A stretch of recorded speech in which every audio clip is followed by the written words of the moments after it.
The Ultramarines are among the most prominent chapters of Adeptus Astartes, true exemplars of the Codex and everything it means to be a Space Marine. Standing proud as one of the foremost defenders of the Emperor's realm, their mastery of the battlefield and material strength is tempered by honour, unfaltering discipline, and an age of constant war. The Ultramarines' homeworld and base of operations resides on the planet of Macragge. From here, they march into battle to protect the Imperium from all manner of Xenos and heretic threats, armed with an impressive array of mighty weaponry and a tactical greatness that most can only hope to match.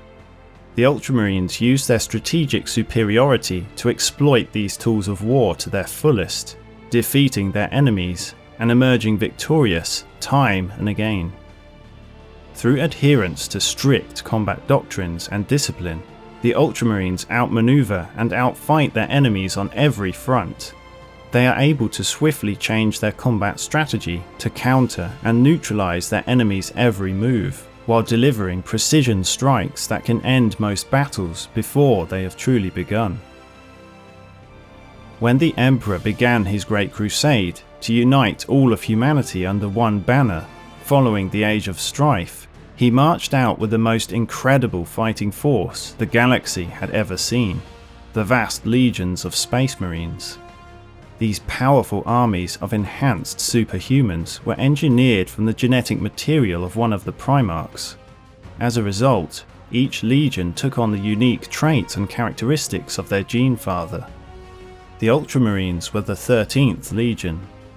Their Primarch, Roboute Guilliman, was the most organised and strategically minded of his brother Primarchs. The Ultramarines gained a resounding sense of discipline, order, and a tactical prowess that shaped them into one of the most lethally efficient of all the Space Marine legions.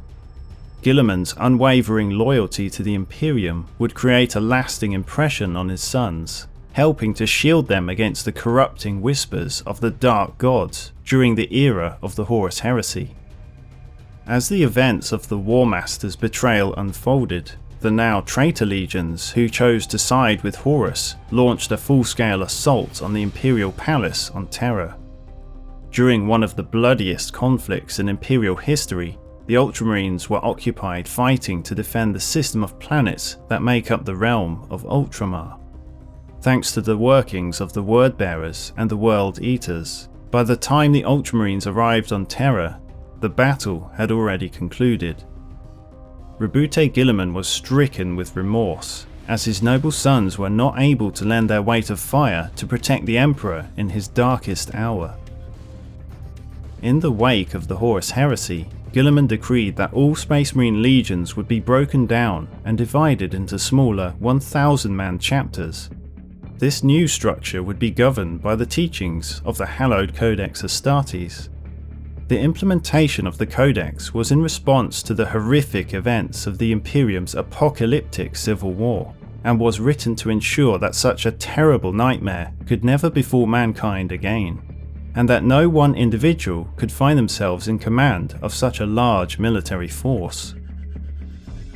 Only a few years would pass until Guilliman was mortally wounded by his brother Fulgrim, and encased in a stasis field until such a time when he could be resurrected.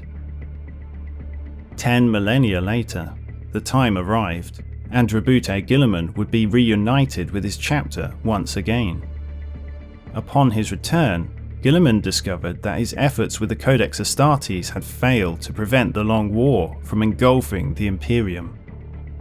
With the Emperor mortally wounded and forever bound to the Golden Throne, Guilliman has taken up the mantle of command and leads the Imperium's armies as humanity rages against the dying of the light. The Codex Astartes may not have been enough to prevent the Chaos corruption, but there's no doubt that it helped to mitigate the damage that a renegade Space Marine chapter could inflict. It became a solid foundation, the core of everything that the Ultramarines and their successor chapters stood for. The Ultramarines Legion had emerged from the Horus Heresy relatively intact and close to operating at full strength. This meant that during the second founding, where many of the Space Marine successor chapters were forged, the Ultramarine gene seed would be the most widespread. No other Astartes legion had the numbers or genetic banks to found as many new Space Marine chapters. The stability of their gene seed would also be a contributing factor. At the dawn of Millennium 41, it was believed that over 2/3 of all existing Space Marine chapters were descended from the Ultramarines' bloodline, the proud inheritors of their Primarch's legacy. Every single chapter master of the Ultramarines has championed the exacting standards laid down by the Codex Astartes, becoming inspirational figures not only to members of their own chapter, but even to those outside of their chapter. In the centuries since the second founding, the Scions of Guilliman have continued to adhere to the precepts, regulations, and tactical doctrines of the Codex Astartes, venerating their Primarch's lasting heritage as the true ruler of Ultramar. The wisdom and knowledge gained from their Primarch's teachings has allowed the Ultramarines to become true masters of military warfare. The Ultramarines have had some truly remarkable heroes throughout their rich history, from the specialist officers, including the masterful tank commander Sergeant Kronos and eagle-eyed scout Sergeant Telion, to the current chapter master Marneus Calgar, all of which have proved their worth many times over in the ongoing conflicts across the galaxy. Roboute Guilliman is far from the only capable commander to lead the Ultramarines to war. Marneus Calgar, the Lord of Macragge and current chapter master, held the mantle of command while their Primarch was locked in stasis. Calgar led the successful defense of Macragge against the onslaught of the Great Devourer. It was the first recorded contact with the alien species known as the Tyranids, when a tendril of their Hive Fleet behemoth launched its unstoppable assault into Imperial-controlled space, in a devastating series of events that marked the First Tyrannic War. It's almost certain that without Calgar's supreme leadership and tactical mastery, the outcome of the resulting conflict would have been catastrophic for the Imperium. Other officers of great reverence and renown include the venerable Captain Cato Sicarius, commander of the Ultramarines' Second Company. He is known as one of the greatest of the Ultramarines' heroes, and is rumoured to be next in line for the position of Chapter Master. Through his valorous deeds, he has earned titles such as Master of the Watch, Grand Duke of Talasar, and Knight Champion of Macragge. Each of these honours reflects only a fragment of an entire lifetime of diligent and extraordinary service to the realm of Ultramar and the Emperor of Mankind. Varro Tigurius serves as the chapter's chief librarian. An incredibly gifted and powerful psyker, his depth of knowledge goes far beyond the towering data stacks and the myriad of scrolls in the chapter's arcanum. So adept are his skills, Tigurius has proven his ability to foresee events before they have come to pass. Revelations of the future that appear in the form of waking dreams and powerful premonitions. Little can be obscured from the chief librarian's vision, and many of the Astartes among the Ultramarines believe him to be guided by the Emperor's own hand. Chaplain Orton Cassius is the senior chaplain and Master of Sanctity. One of the longest serving members of the Ultramarines, his battle-scarred body is grafted with life-sustaining bionics, and his one good biological eye burns with fiery vengeance. His sturdy presence on the front lines and powerful words have carried the Ultramarines to victory across thousands of worlds, instilling courage, belief, and honour in the hearts of his younger brethren. Though Cassius is many centuries old, his unbreakable will and devotion remain stronger than ever. Due to their genetic stability and their legion's remaining strength during the Heresy, the Ultramarines have founded the largest number of successor chapters since the time of the second founding. Chapters such as the Howling Griffins, Nova Marines, Hawklords, Silver Skulls, and countless others have earned their rightful place among the most honourable guardians of the Emperor's realm. Exhibiting only minor variations from the Codex Astartes, and inhabiting chapter planets and crusading fleets scattered across the galaxy, these scions of Guilliman fight tirelessly to defend the Imperium of mankind. In the 41st millennium, Guilliman is one of the only remaining loyal Primarchs who's able to call upon such an immense gathering of might. There are some who are unsettled by this, as it seems strange that the Primarch, who had previously prohibited the amassing of Legion-sized Space Marine armies, now commands such a large number of Successor Chapters. Of course, these suspicions are never raised with the Lord Commander of the Imperium directly. Others view the accumulated might of the Ultramarine Successor Chapters as a blessing, and have never doubted their loyalty to Ultramar. It can't be denied that without them, the Imperium would surely have fallen long ago. As per the dictates of the Codex Astartes, the Ultramarines chapter is broken up into 10 companies, each of which can number up to 100 battle brothers when operating at full strength. This force is led by heroes drawn from its chapter command: Armory, Apothecarian, Reclusium, and Librarius. It's further supported by an impressive array of war machines from its armory, as well as the void-sailing warships of the chapter's fleet. The first company consists of the most elite and veteran warriors, possessing a wealth of strategic and material skill. These battle-hardened heroes have spent decades, sometimes centuries, fighting for their chapter and for the Imperium. The 2nd to 5th battle companies form the mainstay of the chapter's frontline strength. These are the primary units deployed in a strike force. The 6th to 9th companies form the chapter reserves.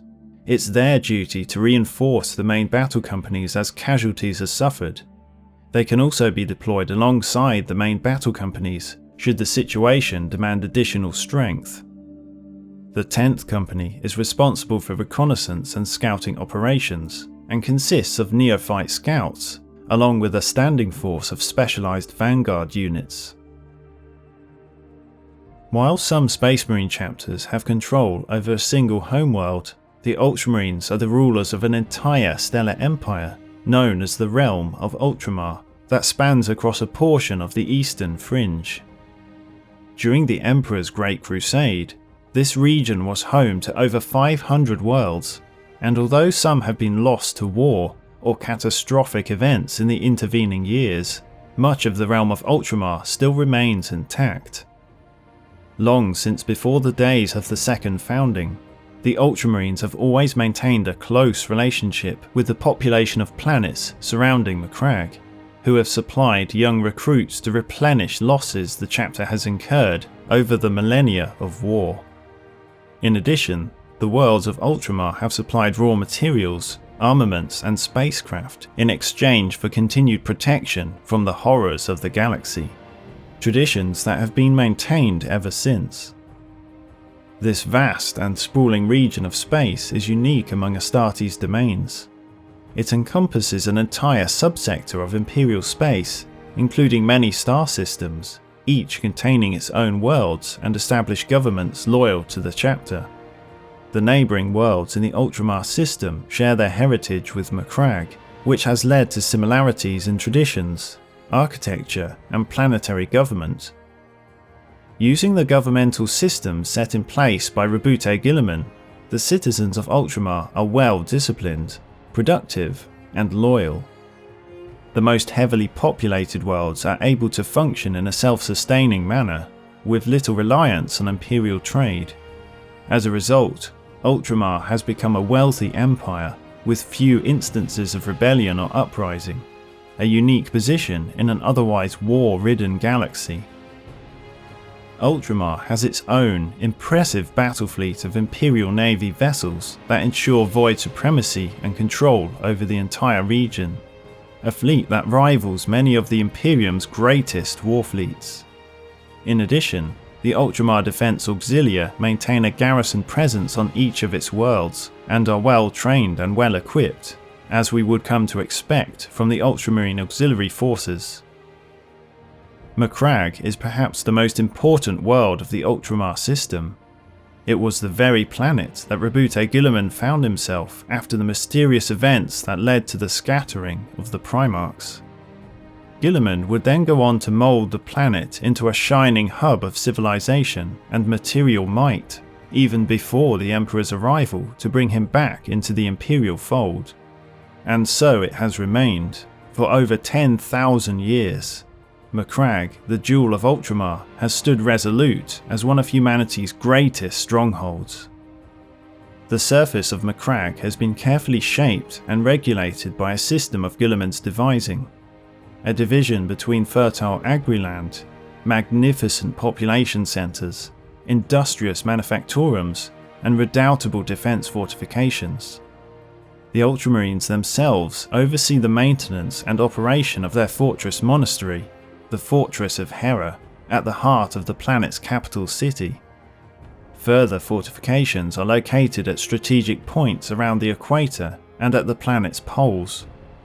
Due to its importance, Macragge has a vast and complex defence network in addition to these imposing bastions that extends to orbital weapon platforms, missile silos, void mines, Ultramar auxiliary forces, and a patrolling fleet of warships.